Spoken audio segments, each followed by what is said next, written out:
Ladies and gentlemen, welcome to the live stream. We're going to get started in just a moment here, so grab your popcorn and crank those leverage sliders over to 100x. Let me know how you guys are doing in the chat. It's good to be back.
Ladies and gentlemen, welcome back to another exciting episode of the Breaking Bitcoin Market Update. As always, my name is Justin Wise, lead analyst and senior mentor at KrakenCryptocurrency.com. Hopefully you guys are having a fantastic start to your week. Today on Money Monday, as always, July 25th, 2022, foul year of our Lord. It's so good to be back in the studio. So good to be doing a live stream again. It has been a crazy couple of months, guys, both in the premium trading group and both just in life in general. So I'm glad to be here with you guys. Back in 2018, 2019, I mean, we've been doing this for a long time, since 2017. But what's so interesting to me, and this is just a point, the connections that I made and the experience that I gained and the knowledge that I earned by going through the 2018 bear market in cryptocurrency and then kind of the early 2019 consolidation leading to the massive run that followed and all the kind of dips and bobs in between them were some of the most formative years of my trading career, particularly in cryptocurrency. I mean, I established my base of trading long ago, but in cryptocurrency, you know, the friends that I made, the experiences that I had, and what I learned was so important. And so the overall message of today's live stream, and I guess just the general ethos of what I want to present to you, is that, you know, survival is key, okay? Bear markets are hard. Cryptocurrency is an exciting new asset class. It goes up, it goes down. People get rich, people get poor. But the point is that if you can continue to survive throughout the bear market, you will do well because you're holding assets that can appreciate exponentially. So again, just surviving, enjoying the journey on the way, getting less focused. Again, this is key to trading as well. Focusing less on the results and focusing more on the procedure. All right. We're systems traders, right? We utilize systems to make good trades. We also apply aspects of technical and statistical analysis to make discretionary decisions when that is so necessary. We'll be focusing on that today. Focusing on the procedure that you use to initiate trades is the most important thing. Focusing less on the outcomes. Focusing on the outcomes, particularly when you're a beginner or particularly when you're in a rough area of trading, is not the way to go. Everyone wants to make a ton of money. Everyone wants to get in and do things extremely well and get rich quick and all that stuff. And that's never going to evaporate. Everybody walking around wants to do well financially, right? It doesn't matter what aspect or what sector you work in or whether you're a trader or whether you're not a trader. Everybody wants to do well financially. But focusing on the process, how you take trades. Did you make money on a good trade or did you make money on a bad trade? And by bad trade, I mean, did you follow your process? If you followed your process, then that was a loss that's accounted for in your statistical analysis and it's fine. But if you're out here making money doing things that you shouldn't be doing, you're not doing well. All right. So focus on the process, focus on the procedure, just survive and enjoy the journey. With that being said, we've got an incredible show for you guys today. For the premium members in the premium trading group, I posted 8 charts this morning. In totality, we did 7 altcoin charts from the weekly down to the daily, analyzing trade setup ideas. I'm going to share 3 of those with you here today in today's live stream, as well as the analysis of the big daddy of them all, Bitcoin, both from the weekly down to the intraday, looking at what I expect over the next few months and everything, and what I expect over the next few hours. Following on from that, I also did drop, and again, I put the disclaimer on this, but I also dropped the pre-sale that I recently got into for the premium members as well.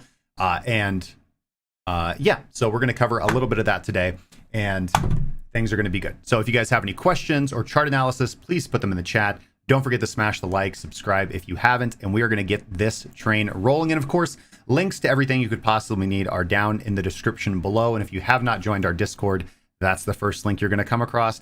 Highly recommend you do that if you want to improve your trading ability and just be in a community with like-minded traders and individuals. Let's get going, guys. Let's see here. All right.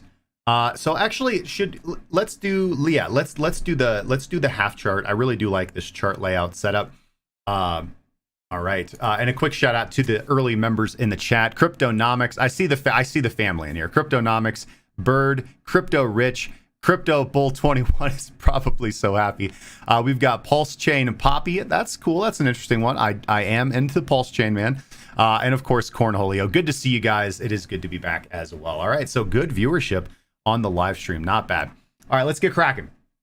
The first thing we're going to start off with, as we are wont to do, we'll start off with BTC on the weekly time frame, and I'm just gonna go to the weekly chart.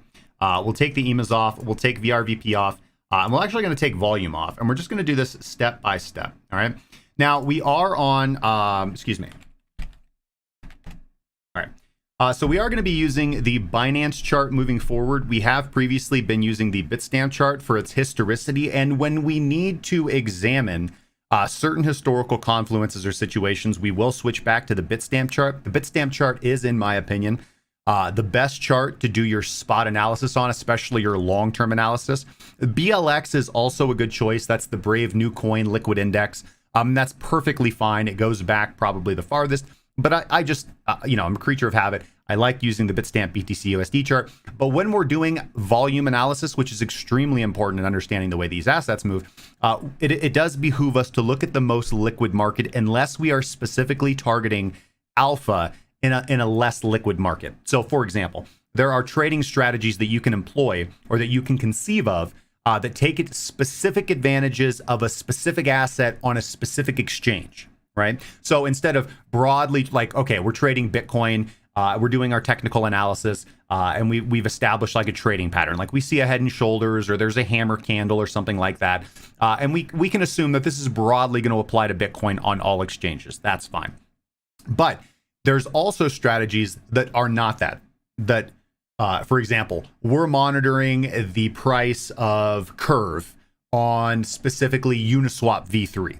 Because we've noticed that there's a liquidity crunch and the books are thin. And so with just the right amount of market orders, we could move the market up here, execute our orders utilizing 1 inch to set a limit order, et cetera, et cetera. Those are very asset specific and very specific strategies that you can employ.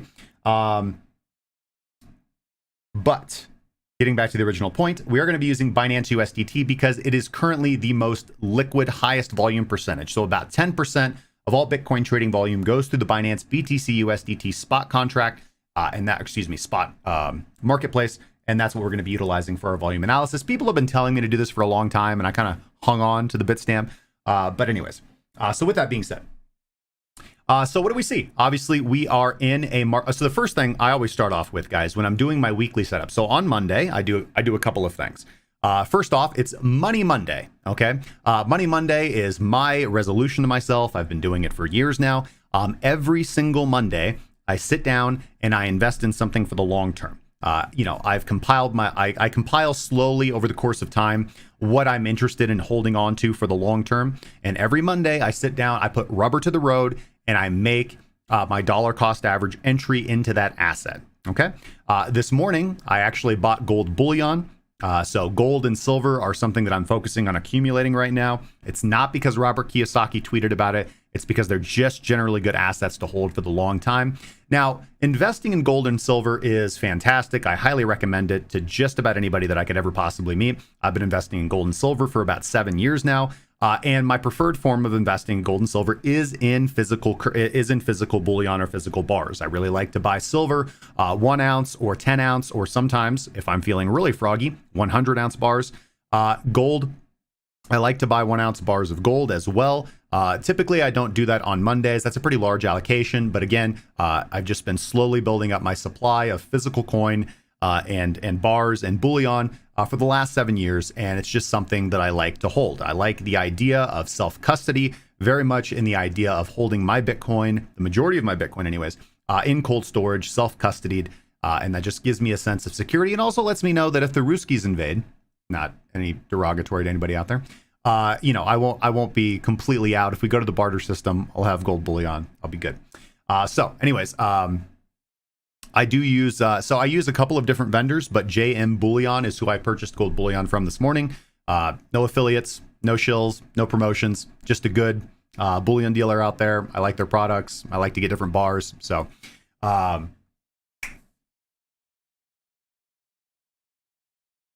with that being said, let's see here. Oh, cool. We've got some good guys in the chat. Shout out to Swing Trade Pro, very good trader out there. Alexander Pearson, the man, the myth, the legend. We've got B-Flow in the chat. We've got B-Flow in the chat. Darren Garish. Let's see here. Hey, thank you, man. Living Music. I good to see you, man. Kilos for crypto. Now stacking up the kilos. We got private. Mr. Ether, shout outs to you as well, my brother. First in the chat. Oh, yes. Let's see here. If you are bartering with precious metals, you better have plenty of the other precious metals locked and yeah, this is true. Yeah. Big fan of the Second Amendment. Okay. And Alex, I have not seen the gold to silver chart. And I think that's true. I think gold will in general outperform silver. I mean, just gold is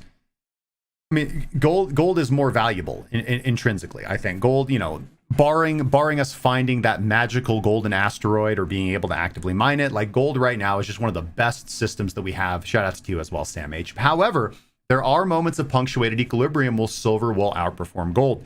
I'm thinking of periods in time where there's been, because silver's used in a lot of commercial applications as well. And especially, I have to think about this, with supply chain issues continuing to be a thing, precious metals that are utilized in manufacturing and commercial applications, we can see price spikes on those just due to supply and demand. But yeah, gold's the one, man. Gold's the one. Shout outs to you, Sam H. You work for a blockchain gold. That's what's up, dude. I do remember a couple of those in the past. Crypto Cat. Life has been crazy, man. I am getting back into the swing of everything right now.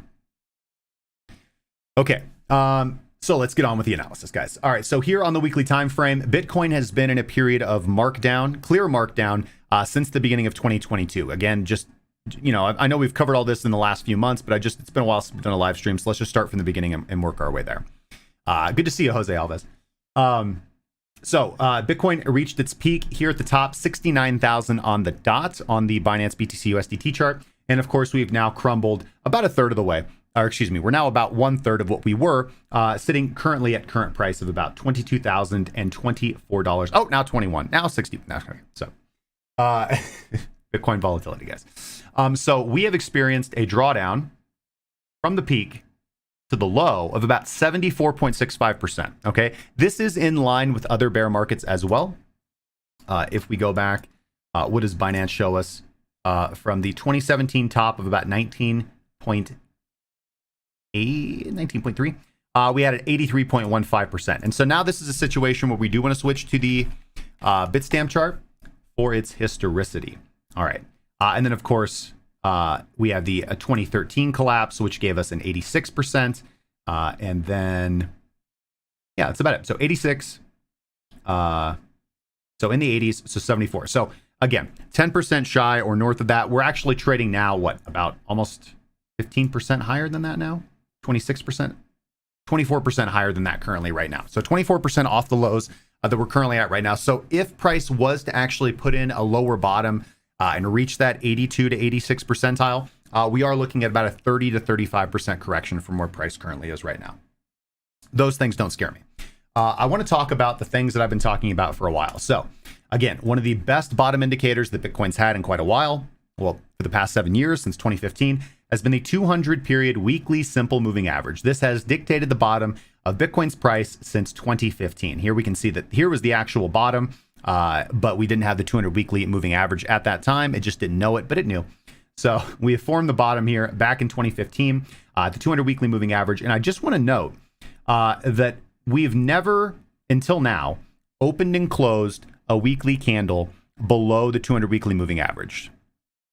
All right, so we can see here we're bottoming in 2018 and then kicking off in early 2019. And this was the bottom as well, the 200 weekly moving average. On the plunge collapse, this is the March meltdown when BitMEX liquidation engine tried to just harikari the entire cryptocurrency markets, stopped at the 200 weekly moving average. And I boldly predicted when we were all the way up here that we were going to make our way down to the 200 weekly moving average. Oh, so like 6 months ago, I said this. All right. And I was very consistent about this. And here we are. Here we finally are. OK. So TLDR, go long, right? TLDR, go long. Like we're here. Let's go long. But I will give you guys the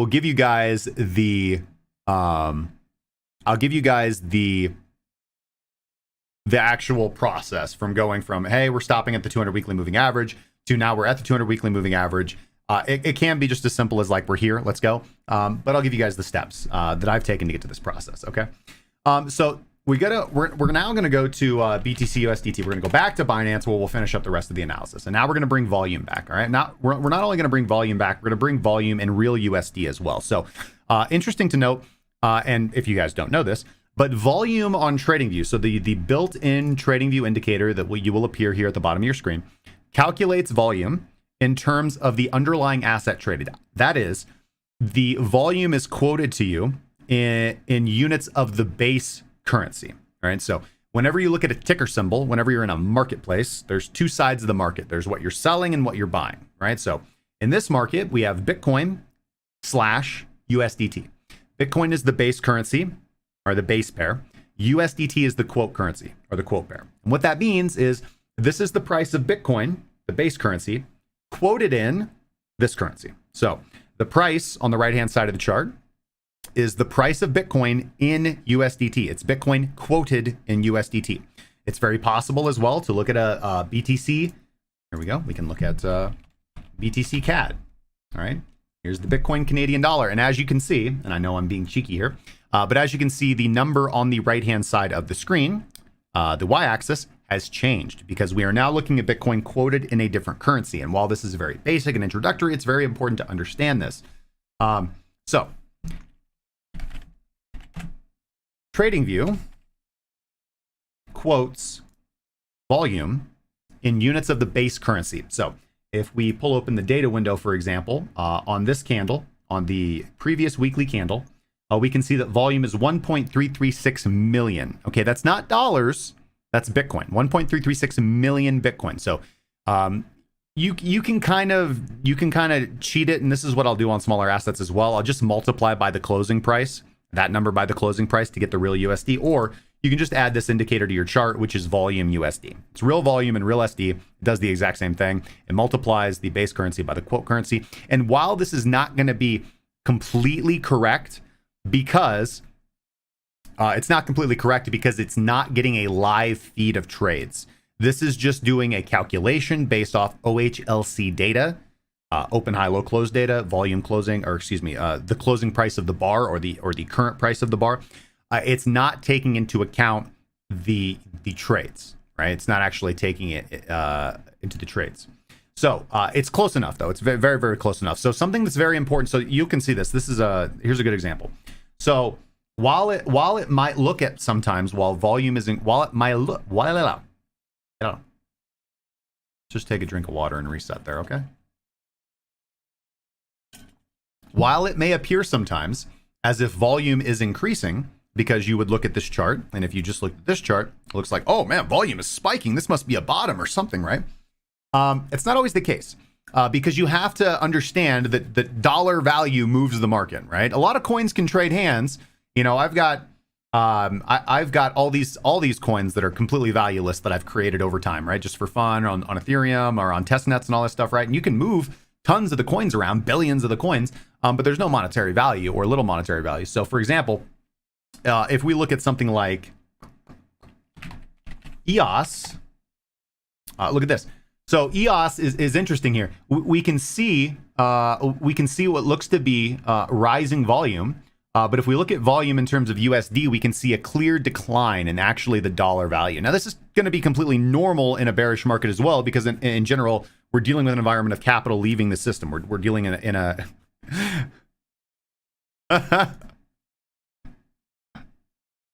we're dealing in a deflationary environment, basically, right? Where money is where the wind is coming out of the sails and money is leaving the markets.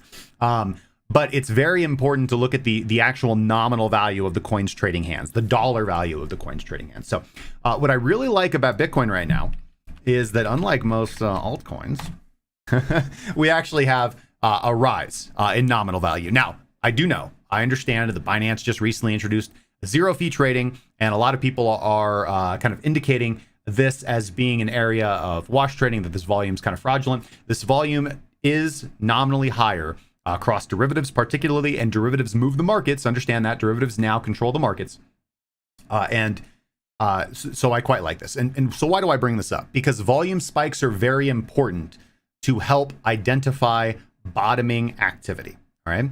Volume tends to spike or increase in the market in a couple of different places. It tends to spike at market tops, market bottoms, and breakouts or breakdowns, right? So you'll have confirmation volume where price is moving in a certain way, and it will reach resistance, or maybe it'll reach a moving average, and then it will just kind of catapult over it on high volume.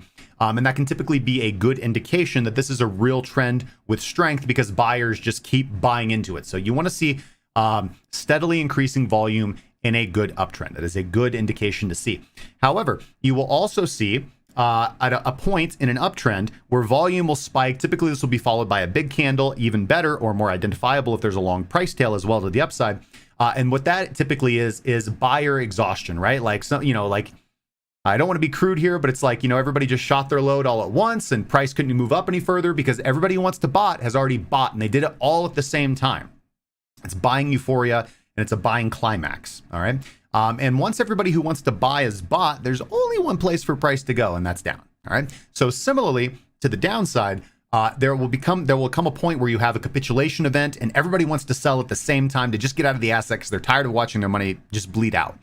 This typically happens again psychologically all at the same time. That's why we get this big candle. Sometimes you'll see a big price tail. It's easier to identify it, and a spike in volume. And that is known as capitulation or a selling climax, and it's typically a good sign of a bottom. And we have a lot of that. We have a lot of that behavior right now on the weekly time frame. We have a significant rise in volume. We've got price at a marker at the 200 weekly moving average. So it's like, okay, have we hit a roadmap, or have we hit a milestone? Yes, we've hit a significant area of demand. The 200 weekly moving average, this has been the bottom for Bitcoin's price for the last 7 years. 7 years. Okay. There's an increase in volume, indicating that buyers are interested in buying here, and price has moved up as a result of that. Okay, good to see. Also, some of you guys are probably aware of this. So I typically use my premium suite of indicators that I've developed that all of our premium members get access to. That's how I like to do things. Not only do I like to showcase the products that I create, utilize, and sell for myself so that people can see how they work, but I have been challenged to utilize only the RSI as a momentum indicator for the next, I think we're at like 27 days now. So I am doing that. And the RSI is a good indicator. It's typically, it's not the best, right? Like there are better alternatives, but it's a pretty good indicator, right? It's a good momentum oscillator. A lot of people use it. So I think utilizing the RSI will hopefully just be interesting and fun, but also be a good insight into how to utilize this thing, or how a professional utilizes it. So the RSI, looking at the Binance USDT chart, has only gone into oversold territory one other time. And that was back in December, literally on the lowest weekly candle close in the 2018 bear market, the one day the RSI got oversold. And that was the absolute bottom. It was the absolute bottom, right? So, so we've got a milestone. We've hit a significant area of the chart, 200 weekly moving average. We have a volume spike, and RSI is oversold. Actually, not only was RSI oversold, it has now recovered from being oversold. Okay. Now,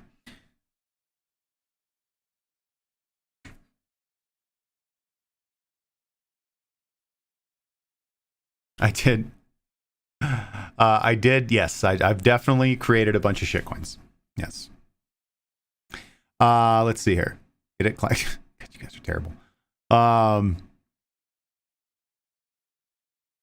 Texas Blues, good to see you, my brother. The bottom feeder indicator has done it. Listen, bottom feeder has done so well. It's one of my favorite algorithms that I've ever created. It's up a great percentage. So we've been running bottom feeder automated on live accounts since 2020, and it's up quite well.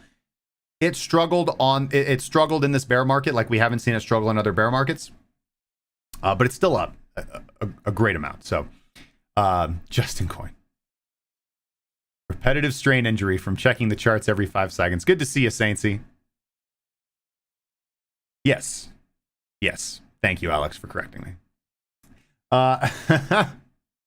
Okay, so weekly time frame, we've got a lot of points of data here that indicate a good BTC bottom. So I've been building a BTC long position since 19, and yeah, I mean, that's it. I told you it was kind of almost that simple, right? 200 weekly moving average. We're here, but I wanted to give you all the steps to get there. So now that we've got the weekly, let's scroll down to the daily and see what we have here. Okay, so in the daily, we've got a little bit of consolidation and accumulation.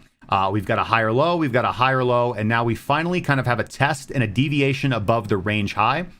This I like to call an order block right here. It's the highest high, and then moving upwards. It's the high. Excuse me. It's the bullish close, or it's the bullish candle body of the highest high before a rejection, right? So we've got this nice order block. We could be a little bit more specific the way that I normally teach order blocks, and right here. But I want you guys to just understand zones and liquidity in the market. This is the kind of the lesson that I want to get across here. Zones and liquidity in the market, right? Where the liquidity is. All right. So we're going to take the EMAs off here for just a second. Okay.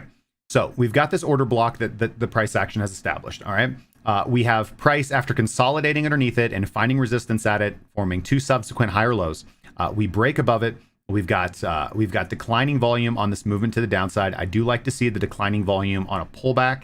That's what I want to see. I would like to see, for the BULAs here, I would like to see Bitcoin maintain roughly this level, hold it as support, and give us a nice push up. So if you're not in a position right now, you don't have to be. You've got a couple options. One, you can either accumulate on the way down. You can scale into your long position. I do not recommend leverage right now, and I talked about this ad nauseum earlier in my post on Twitter and on and to the members. In my experience, and I've been doing this for 5 years now, bear markets and the consolidation that immediately follows them are very treacherous areas for retail traders. And easy access to leverage in the cryptocurrency markets, I think, is the biggest reason to blame for this. I cannot tell you how many students I've mentored that have blown up their accounts, that have been overly leveraged and just gotten into massive trouble because they just, they lost money in the bear market and they want to bet big and make it all back. But all you have to do is like a couple hours of basic statistical education through like the Kelly bet, position sizing, portfolio management theory, literally a couple hours of research to understand that just statistically you're going to blow up your account. If you over leverage and use massive position sizes and you don't account for risk and you just bet big, you're going to blow up your account. And also there's this. If you position size properly, it's not always the funnest thing to do. But I have not met, I have not met a serious trader who trades big money, who trades their own capital or assets under management and makes it, like several years in, makes it, who doesn't fanatically manage and analyze their risk. It's the name of the game, guys, and it's what we do. So anyways. So I do not recommend using if you're going to use leverage 3x at the maximum. That's because the reason why is because that's going to give you a liquidation price that's going to be in line with your stop loss anyways, and just reduces the bleeding, right? This is the time to be building a spot long position. And when we're in a favorable area of the market, right? When we're in a clearly established uptrend, I think that's the responsible time to use leverage responsibly. to reduce your counterparty risk. The responsible use of leverage is to reduce counterparty risk by having less assets on the exchange, so you don't have to worry about your exposure to exchange risk with the exchange getting hacked or pulling up shop. Again, exchange risk is far less of a risk nowadays than it was years ago in the cryptocurrency markets. Now these exchanges all have insurance, but I digress. So anyways, all right, so I want to correlate this with the daily point of control, the DPOC. So the daily point of control is sitting directly below us. For those of you guys who don't know, the daily point of control is the price level where the most volume has been transacted. And as we can see, the current daily point of control is about 21,311 on the Binance USDT chart as the crow flies. So we've got a little bit lower to go if you want to have a real test of that DPOC.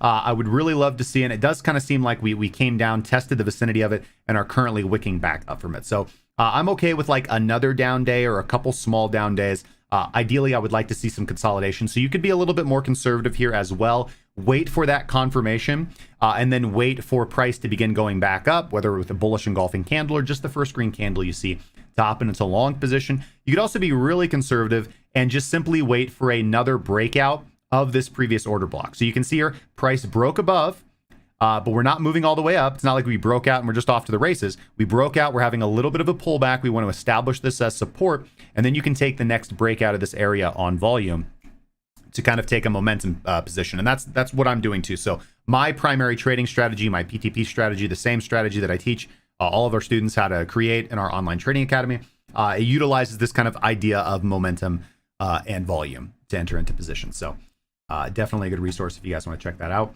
Now, there's one more signal that you guys could utilize, and I'll use the RSI since it's the momentum oscillator that I'm utilizing here. We can see here that a pretty good signal, it's kind of a contrary signal, but when the RSI crosses underneath the moving average and then back above, that's kind of your pullback. Price is recovered and we're going back up. We're making another leg up. So as we can see, we're doing the exact same thing here.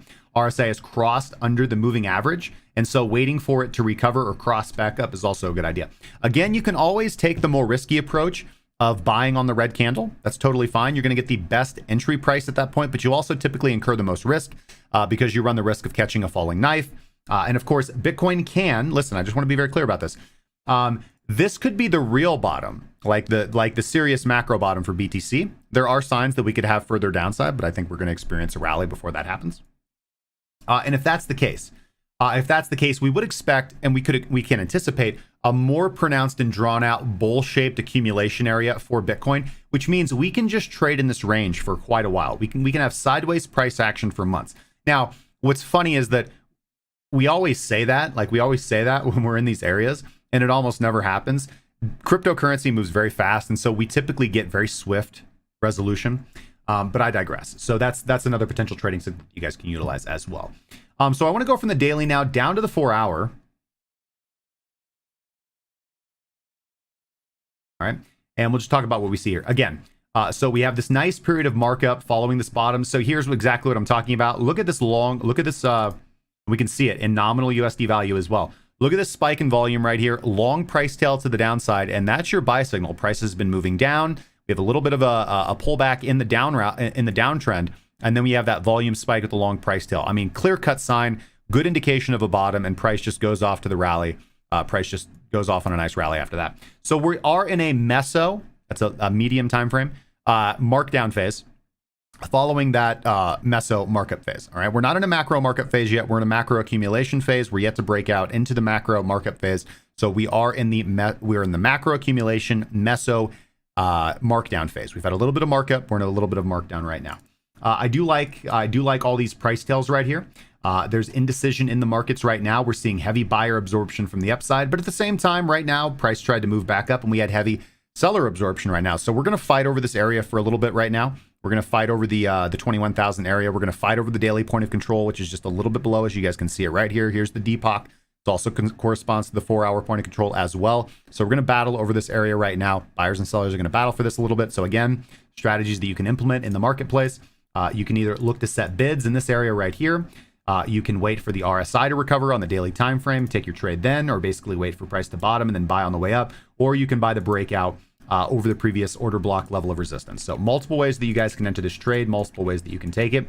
And if you guys want to hedge up, if you guys want to hedge with a put option, that's totally fine. If you guys want to hedge with a short contract, that's totally fine.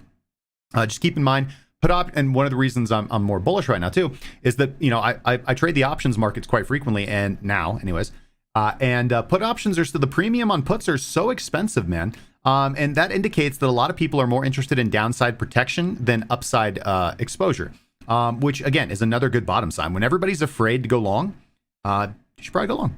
So Sam H asks, this may be basic, but how is point of control calculated? Thanks, no problem, man. Point of control is very simple. It's just at what price level was the most volume transacted. So typically with the volume indicator on the bottom, we have an indication of how much volume was transacted per bar, regardless of price level. So all we're doing is the same thing on the right, but we're utilizing the y-axis to correlate how much volume was transacted on the x-axis. So what this is telling us is that more Bitcoin traded hands on this red line at this price level, so we can just see where do the candles, where does price action intersect that line. So in this slice that we're seeing, more Bitcoin was traded here, here, and here than anywhere else.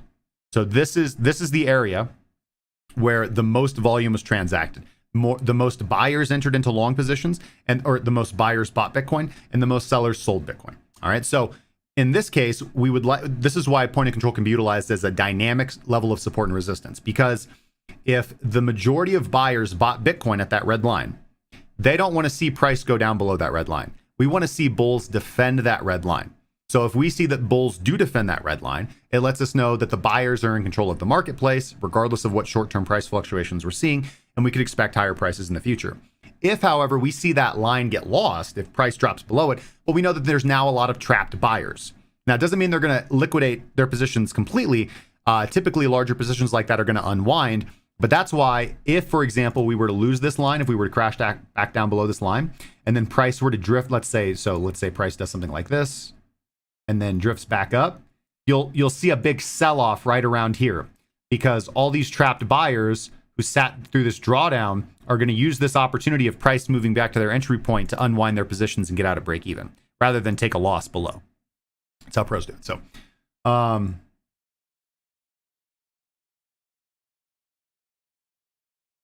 right, so let's just delete all those squiggly lines I made on my chart. Be gone, squiggly lines, be gone. Okay. Let's go down to, now we'll go down to the 30-minute and look at the actual, so here we go. Let's bring this baby back to the daily. And here we will go to the 30. Okay. So on the 30, we've got a couple scenarios here. And again, I've got plotted out exactly what I expect if we do end up losing that level, the daily point of control right now. So the Deepak is actually a little bit right here. So the daily point of control is pretty much corresponding to this point of control right here. The indicator that you now see on the charts, all these red lines, all these little ones, is exactly the same thing. It's volume by price, but it's per session. So this is the volume. This is the VPVR for every single day. So every single day you can see has their own point of control and their own distribution of volume and price. And these are very handy. So I really like to target what are called naked points of control, NPOCs. And these are points of control from previous sessions that have not yet been tested by price. They are very useful as magnets. Price loves to go back to them. I don't know why I don't have VWAP on my chart right now, so just give me a second.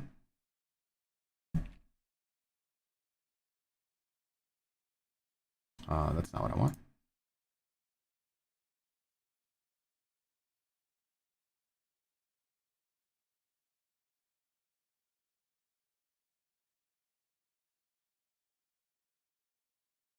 There we go.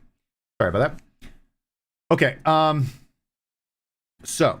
Assuming, and this is what I'd like to see, assuming Bitcoin can hold the daily point of control at about 21.3. So we have this nice push up right now, pretty steep sell off moving into candle close.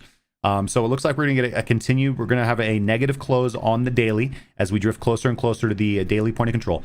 So I'd like to see 21.3 hold, or roughly around that area.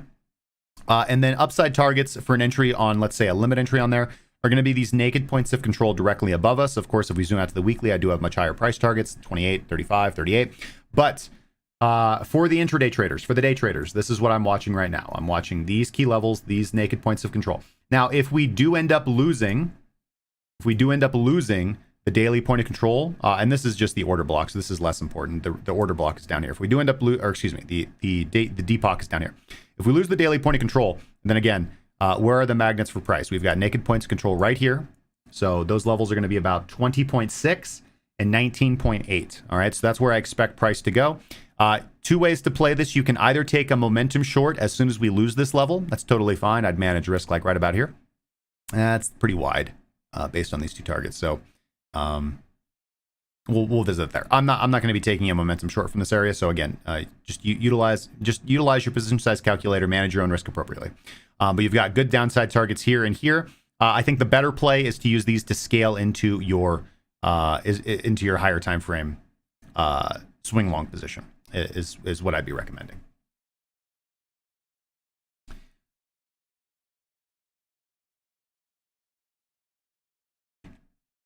Okay, life's good. Bitcoin in the bag. All right, guys. I did intend for. I know it's been a while. We want to do a big hoopla. So time allowing, I'm going to do my best to be regularly live streaming. I don't want to promise every single day, but I'd like to get in I would like to get in an hour every day and just keep bringing you these. Keep bringing you guys these breaking Bitcoin market updates, covering the relevant news in the marketplace, covering the yeah, I know, brother. Covering the relevant positions in the marketplace. So I'm going to cover a few altcoins that I posted on my Twitter. If you guys aren't following me on Twitter, I highly recommend being pretty darn active on Twitter. I'm trying to get up to that 5K mark. So if you guys want to support me, give me a follow over there on Twitter. I highly appreciate it. You guys can see it's coordination there. Ever since I fell off a motorcycle, sometimes I can't point to the up and right at the same time.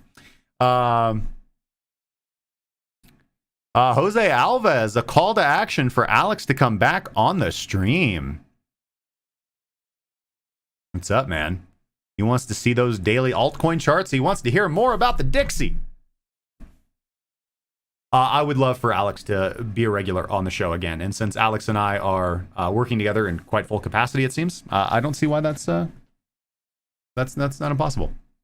Okay, so before I get to the altcoins, today I'm going to be covering, we're going to be covering Ethereum Classic, we're going to be covering ApeCoin, and we're going to be covering Curve Finance. I've got a lot to say about those coins. This guy gets me.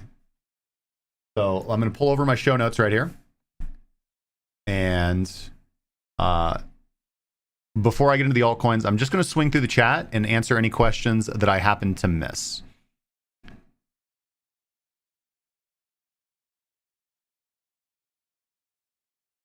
Cryptonomics says the classic bull shark pattern has formed.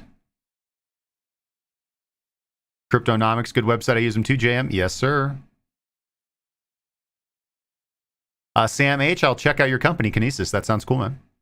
Mr. Ether Robert Warner bought Ethereum Classic last week too. Good, man. And he's looking for 12,000 or lower Bitcoin. Ooh. AND is requesting the Solana chart. I have no problem with taking a look at that, brother.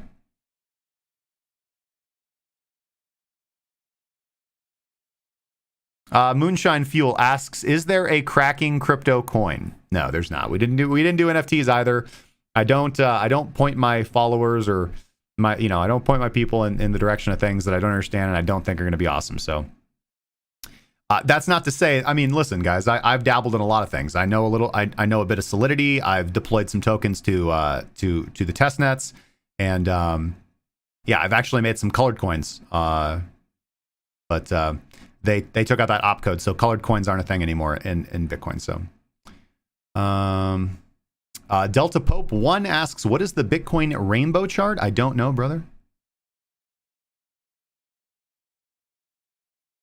Ann says, the only things I don't have faith in are centralized exchanges or wallets. I agree. That's why I keep the majority of my Bitcoin in cold storage.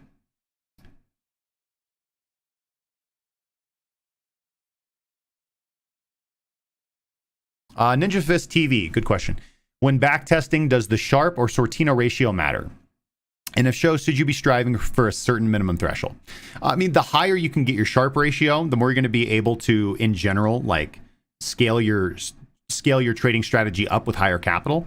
But in general, I don't start there. I'm not a big Sharpe ratio guy. I am a win rate and max drawdown, over, utilizing a Monte Carlo simulation, like over how many trades. So I always start by optimizing for win rate. It's just super simple, man. If you optimize for win rate, then everything will fall into place. You optimize for win rate, and then you optimize for R based on where, the first thing you have to have is an edge. And so win rate is that edge, right? So if you can win 6 out of 10 times, you have an edge. You've got a 60% win rate.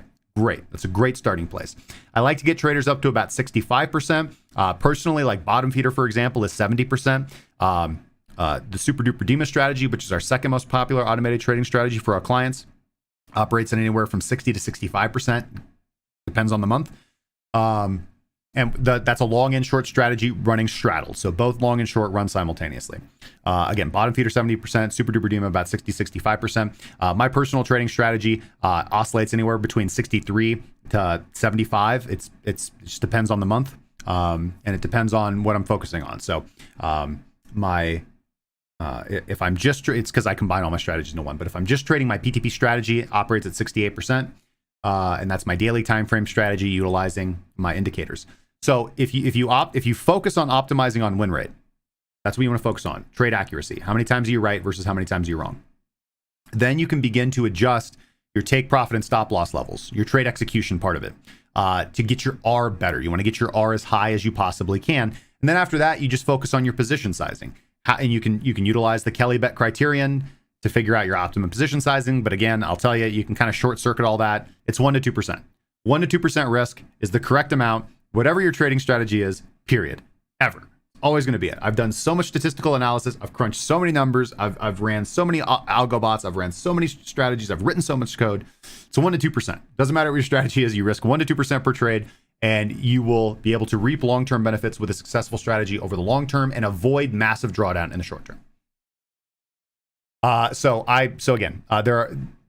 Mine is not the only view. There are many dissenting opinions. Some people, Sharpe ratio, Sortino ratio is God, but I think it should be a backseat to win rate, R, and position sizing. Aaron Webb says the first time I ever used leverage was March 2020. I never used leverage again. It's so funny for people who are around then. Mr. T, good to see you, my brother.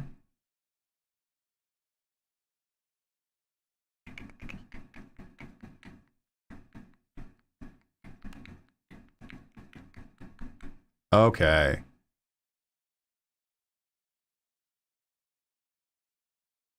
I'd like to see people jumping out of windows again. Hell yeah.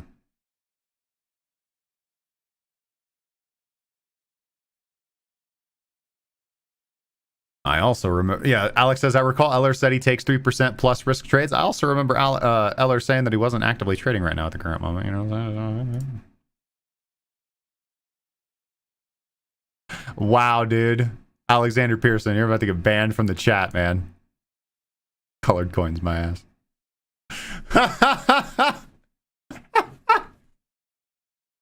Oh, I fucking love my family. Okay. And Pulse Chain's like, I like Ethereum, Hex, and Pulse. That's it. Everything else sucks. Okay. All right. So we're going to go through these relatively quickly. I do have a lot to share on these coins. So we're going to start off with Ethereum Classic. We're going to use Binance. It's the most liquid market for Ethereum Classic. Actually, hold on just a second. This is not the chart setup that I want. I want to keep this like this, and I'm going to go over to my weekly setup charts over here. Okay. So ETC USDT. We're going to go to Binance, and we're going to keep the weekly. So here, we're actually going to go to the big chart for this.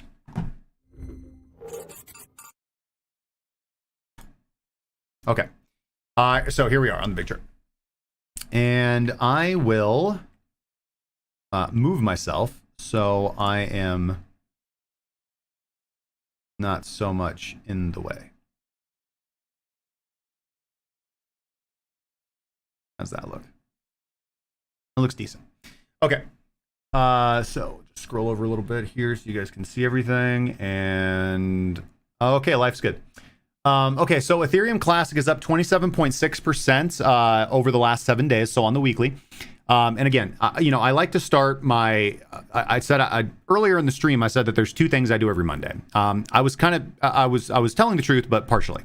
So I always do Money Monday. So I always put money away into long-term investments on Monday. But either Sunday evening or Monday morning, I will do my weekly scan.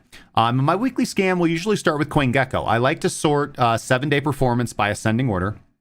And I like to see just what's making progress on a week-over-week basis. I like to see real momentum, real strength. So, like for example, this morning I just took the top 10 and did my weekly scans based off of those. So I can see right now that Ethereum Classic is in a clear markdown phase, right? A markdown phase is characterized by making higher lows and lower highs. Or excuse me, lower lows and lower highs in a sequence, right? Markup is going to be characterized by higher highs and higher lows. Markdown, lower lows, lower highs. With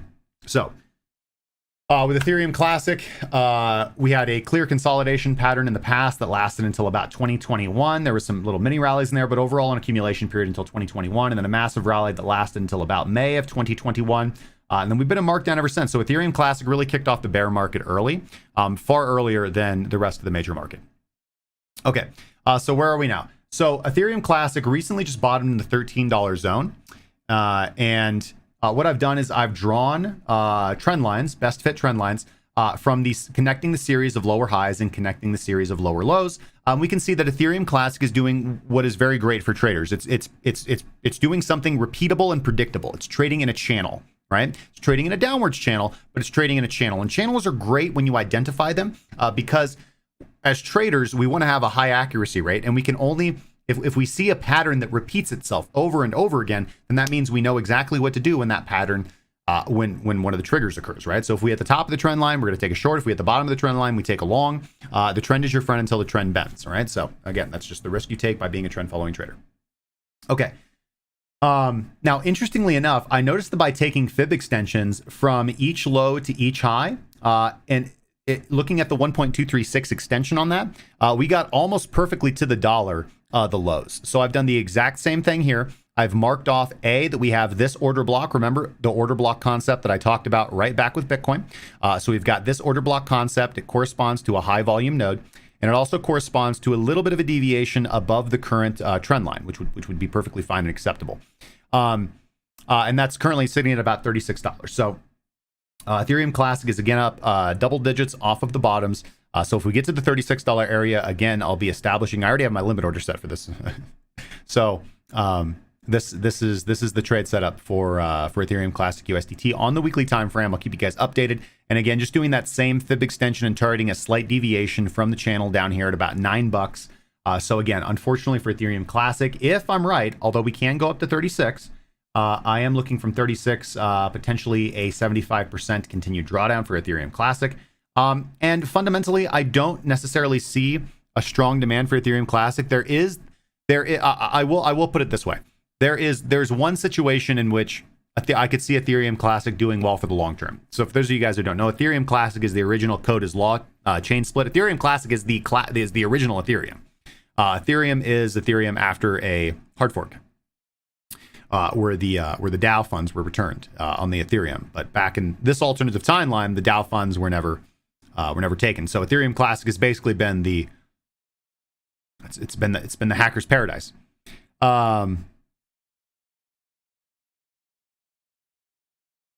There is an argument that since Ethereum Classic will remain proof of work after the merge, that a lot of the mining activity might shift to Ethereum Classic.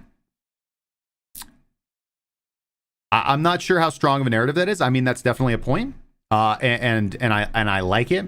It doesn't seem convincing enough to me to be taking long-term long positions on Ethereum Classic. Ethereum Classic, that seems like it had to stay in the sun, and I've just seen so many charts like this. They accumulate, they pop up, they drift down, and it won't really be until another long period of accumulation that I'm comfortable looking at Ethereum Classic for the long term. For right now, trend is your friend. Be looking for price up to 36. Now, of course, you can be a little bit more risky right here and say that price is close enough to the trend line. Justin, you're crazy, and we're never going to get up to $36. You've drawn your trend line too high. You've drawn your zone too high.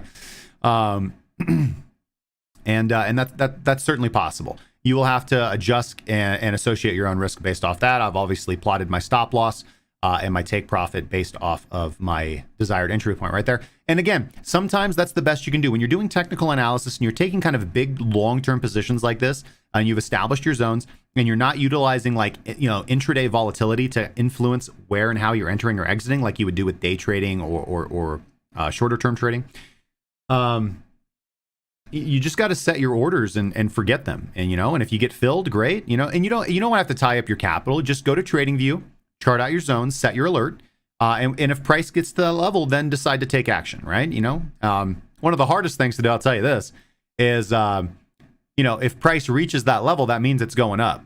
So you got to stick to your guns. If you wanted to short this asset, if you're looking at this chart and you wanted to short it, and then you set the alert, and, a couple months down the road, price gets up to $36, you get the alert and you're like, oh man, I'm going to short. And then you get on the chart and it's just a couple big green candles. Now all of a sudden you decide you want to long instead, and then price dumps because you were right for the short idea.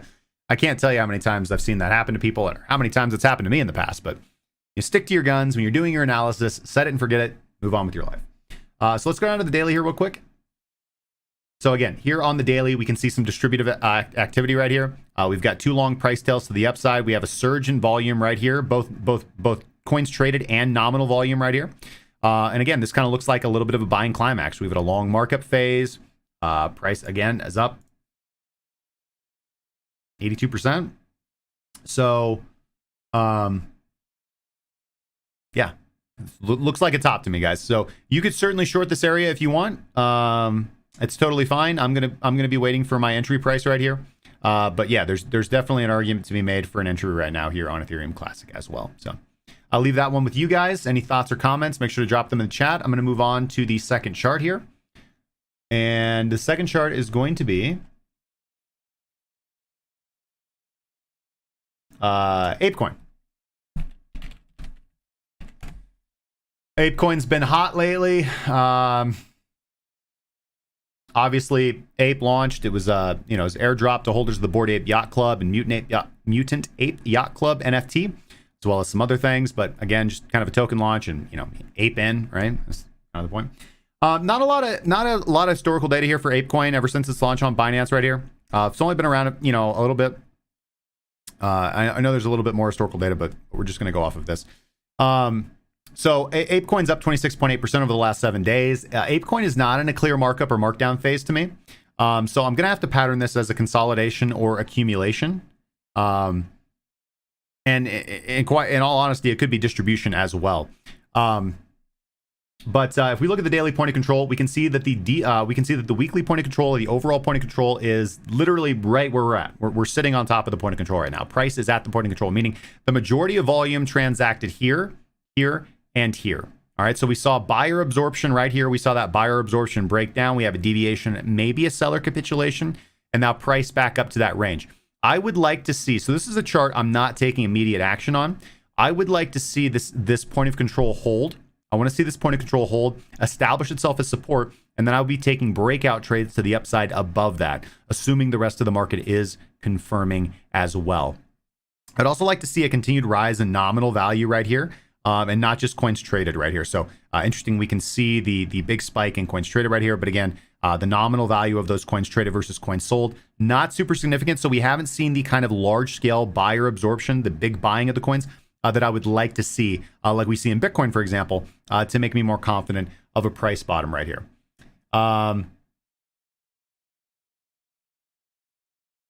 Let's see here.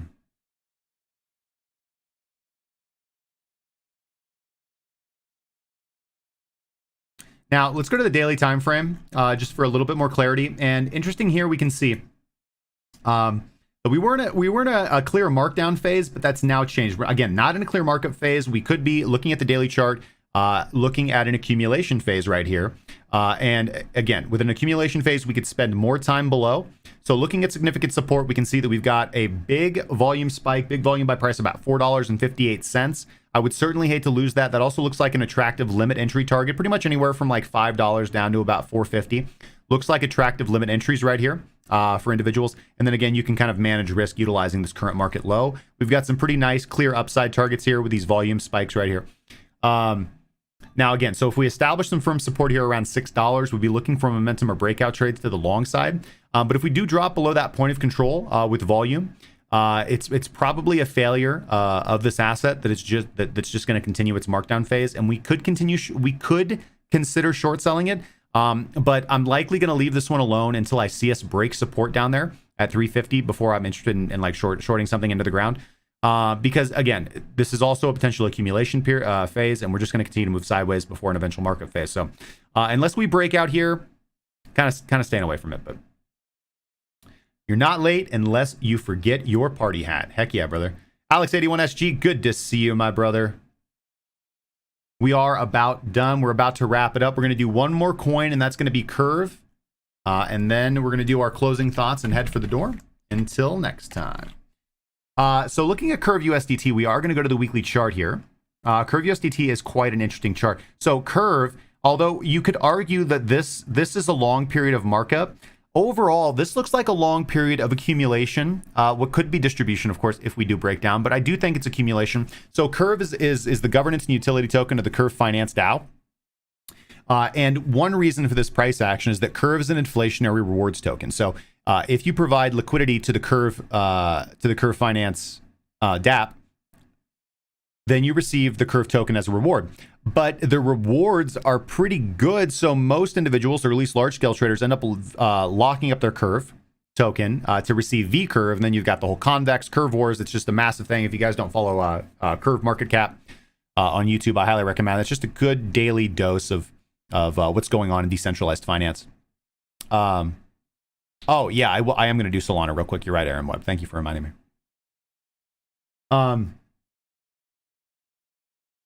So Curve is up 16.5% over the last 7 days. So again, zoomed out like this, it is interesting to note that this does look like a macro consolidation period here on the weekly time frame. So range highs are around $4.70. They stretch to $6, and the current range low might have been established with this recent dip down here to about 65 cents. Curve on a discount. All right. So let's go to the daily here. So again, just looking at this, it does seem like we're like not in a macro, but we're in this area of markdown. So just logically off the top of my head, this does look like an area to short the Curve token. Again, we've lower low, lower low, lower high. Here's the lower high, and you just take it down. All right. So probably the most logical setup. I am waiting to establish a long position as Curve's price slips down here, but It probably makes more logical sense to short the inflationary token in the markdown phase. Not gonna lie. Let's go to the daily. Again, we've got some signs of failure right here. We were trying to overcome the previous consolidation order block that we had established right here, that we established back in mid-May. We put in a current top with some long price tails to the upside. To be honest, there's not a lot of volume on this dump right now. Certainly there was more buying volume, and we are coming down to that daily point of control. So overall strategies here, again, very similar to kind of ApeCoin, what we looked at here. We could wait to see if we do establish that firm bottom here, and then we can kick off. We could wait for momentum breakout trades by buying breakouts above this order block zone. We could also wait again for the RSI to go back above the RSI moving average. We could wait for the high to be taken and take the breakout trade that way. Or we could take a limit. We could take a limit bid right here. Perfectly fine way to do it. If we end up losing this level with significant momentum, you could either take the momentum short, target these areas that I've marked out here for our short positions. For the short position, or you could wait for the breakdown, pullback, retest, PBR, and then enter your short position there with the limit entry, and then target these three areas to the downside. Again, equally fine ways to do it.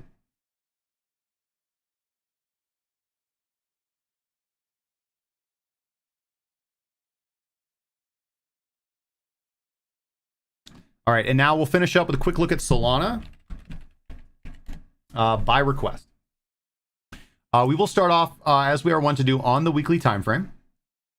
And I feel like the Binance chart is going to be okay. Let's just quickly go over to CoinGecko. I'm not big on Solana. Whoops.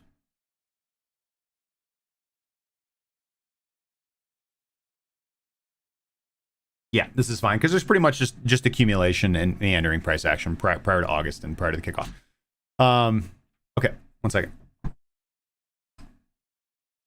All right, so probably the thing that I like the most about Solana here, just looking at it, is that we do have this firmly established triple top or triple bottom right here that kicked off the second half of the bull rally for Solana. And prices now retraced that area. So a couple of important things to note when we're experiencing a phenomenon like this. So let's just draw this out as a zone of interest.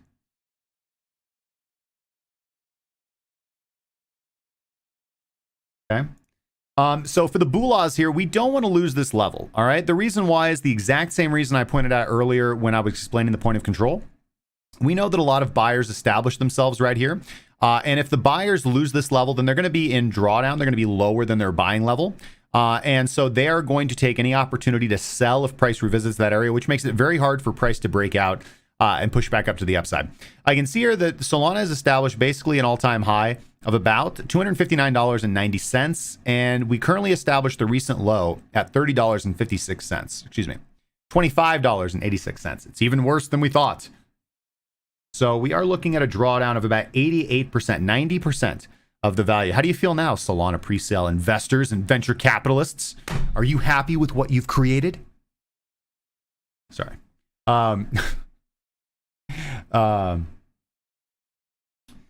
Okay, so Solana is up about 35% off the low. So nice little reactionary rally off of here. On the weekly, it does look like we're going to get a pullback here. I can see this long price tail on this recent weekly candle. And also, just realistically, you know, while volume does seem to be increasing in terms of coins traded, it's only because the price is lower, and so you need to trade more coins to reach the same dollar amount. If we look at nominal value of the coin, actual volume has just continued to decline. So I'm not seeing the kind of big buying pressure, the big step in buying pressure that I would like to see to indicate a bottom. That doesn't mean that we can't have a more longer and pronounced accumulation period with lower volume. You can have the same effect over time, but I'm not seeing any accumulation here in Solana right now that makes me super excited. There is a little bit of increasing volume, but what do you expect when you're having a little mini rally inside of a bear market? So big picture here, we definitely don't want to lose the $20 zone. Losing the $20 zone is probably going to be suicide, and you could momentum short for a while. You could also again do the BPR here, which is the break, pullback, retest, and then short there. So if we lose the $20 level, I do expect that we'd see rapid selling, but then a rally back up for an opportunity for these sellers to exit, or excuse me, for these buyers to exit at the face value or the coupon rate, let's say, borrowing a term from the bond market, of their tokens.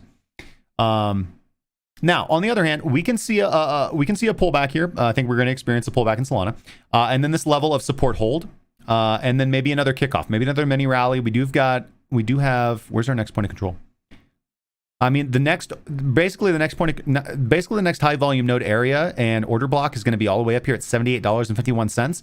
And Solana can do that if the rest of the market is rallying, which Bitcoin might be signaling at right now. But it's a little bit of a stretch right now. But upside target for me would be a little bit below 78.51. I'd want to front run the people who see the exact same thing that I see on the chart right now. So I'd want to front run them, and I would want to be very careful of losing $20. Let's go down to the daily. Also, RSI is not yet oversold. So going down to the daily. We do have some price action similar to Bitcoin here, establishing this low, higher low, and then here's that deviation from the range high, and then back down to this daily point of control, which we currently seem to be losing right now. That's fine. These levels don't have to be exact. So very similar to what I kind of laid out with Bitcoin here. Losing the Deepak here, as long as it's not by too much. Losing the Deepak is likely going to lead us back into this range, right? Which is fine. I think if you're a Solana bull, it's probably fine to accumulate long positions right here, limit bid long positions right here between 20 and 30. I think, or excuse me, between like, let's say 26 and 30. That's probably perfectly fine. And maybe even like 33. I think it's perfectly fine. As long as we don't lose the $20 zone. That's what's important. We don't want to lose the most recent low right here. We can again just continue to accumulate in this zone. That's perfectly fine. And then you take momentum breakouts or add to your positions on momentum breakouts of this new resistance. And again, we just be looking basically for a break of this range right now, since it's already been resistance and deviated from and pulled back. If we do hold support here, and the rest of the market continues to move up, then again, we can do the same signal. We can wait for the RSI to cross back above the moving average. We can take range breakouts. We can take just price action breakouts above this level. Or you can be very conservative and wait for a breakout at this level right here as well. So if I had to take action right now, I would do nothing with Solana. If I was feeling overly bullish on Solana, I'd be setting limit bids down in this zone right here. For about looking to get anywhere from like $65 to $75 on the price action to the upside. And if we lose $20, I'd put this into the short selling category until we have a longer period of accumulation. That's what I do. And then of course, if we hold, so this is a break. This is the BPR on the other side. What we're experiencing right now potentially is a break of resistance, pullback. And if retest, and if we hold, then you can take a short based off the RSI signal or based off the range breakouts that we just talked about. It's about changing our perception and turning the negatives into a pot. Hell yeah, man. All right, that's about it for the analysis. Let's get back to the big one, and we'll do closing thoughts and a wrap up. Okay. So Bitcoin had a little bit of a deviation there. We just had a little bit of a sell-off in Bitcoin, now recovering, currently holding the daily point of control. So my thoughts on Bitcoin are very similar to my thoughts that I just had on Solana. We're having a BPR from the upside here. So we've broken above resistance. We're pulling back. We're retesting previous resistance. We want to hold it as support. You can wait for that retest to be successful, or you can take a position right now. That's totally fine. But I'm biased to the upside. Unless we lose 21.3, then I think we'll likely revisit 19.7. We can accumulate long positions over the downside, but over the next few weeks or months, I am expecting further upside. Completely fine to reevaluate my position in the case that I'm wrong. Regular trader talk, could go this way, could go that way. That's the job, guys. Sorry if you don't like it. Let's see here. Overall, we've got some great, stronger macro bottoming signals right now. Increase in nominal value in USD and actual USD volume. A lot of the contagion risk, I think, from the DeFi and Three Arrow Capital's implosion is basically over. Everybody knows the risks. For example, Voyager Capital and all of these other companies are, like working with the authorities and they have attestations, and we know exactly what the drawdown is. We know exactly what the losses are. We're going through the process. So people know what the downside is. People aren't as afraid anymore of that risk. Put option premiums continue to be exceedingly high, which makes me think that on the same hand, people are still interested position-wise in protecting downside risk. More than upside protection, which is another good bottoming signal. We're also the 200 weekly moving average, and we've got some nice price action that indicates potential bottom. So I think over the next few months, we could potentially see 25, 28, 38 BTC price, 28, 35, 38 BTC price, and things will be good. There is always the potential for another leg to the downside. It's totally fine. Could happen. Hasn't happened before in Bitcoin's price action. We've lost the 200 weekly moving average. But again, we're also in a macro deflationary environment. There's some crazy things going on with the bond rates right now. In the bond market, and so those are all things that we need to be watching for as cryptocurrency investors, as general investors as well. I bought gold this morning, so just my general Monday reminder to today, buy something that you plan to hold for at least 10 years. Do it today, right? $25, $10, $5, whatever you got, 2,000, all depends on your personal wealth and success. But buy something today that you plan to hold for at least 10 years, and then do it. Hold it for 10 years. See what happens. Spoiler, you'll be wealthier. Okay. Thank you guys so much for joining me for another exciting episode of the Breaking Bitcoin Market Update. Thank you for all your wonderful comments. I really appreciate it, guys. I'm sorry that I haven't been consistent with the live streams. I've had a lot of stuff happen in my personal life over the last few months as well, and big changes. Obviously, I've moved out here to Colorado, so getting everything set up. I'm working on a new project as well. But I do want to just double down on my dedication to bring you guys the best information, the best trade analysis and setups possible. So I'll try to be as active as I can on YouTube. I really would like to squeeze in a 1-hour live stream every day for you guys. I'm actively posting on Twitter every single day, as well as being active in the Discord. And of course, doing my duties for the premium members. So of course, just chill warning, guys. I always promote my own self and services. If you guys are interested in becoming better traders, if you guys would like to take advantage of some of our services, I highly recommend, first off, joining our free Discord and just familiarizing yourself there. But if you want to take it to the next level, consider joining the premium trading group. You will get access to my suite of technical indicators that we've designed to help you not only manage risk, but identify potentially profitable trade setups. You'll get access to our two most popular completely automated strategies, Super Duper Dema strategy and the bottom feeder strategy, both designed to identify and automate for you profitable positions in the marketplace. You'll also have access, unlimited access to our online trading academy, where you can access our full Pathways to Profit course, which teaches you how to build your own objective trading system from the ground up with zero experience. You get access to all my trade signals and portfolio updates, as well as our premium members lounge. What else? Did we give a free pedicure? Did we do that now? No pedicures. All right. Anyways, all that and more. Check out premium.crackingcryptocurrency.com if you're interested in that. Links in the description down below for anything you could possibly need.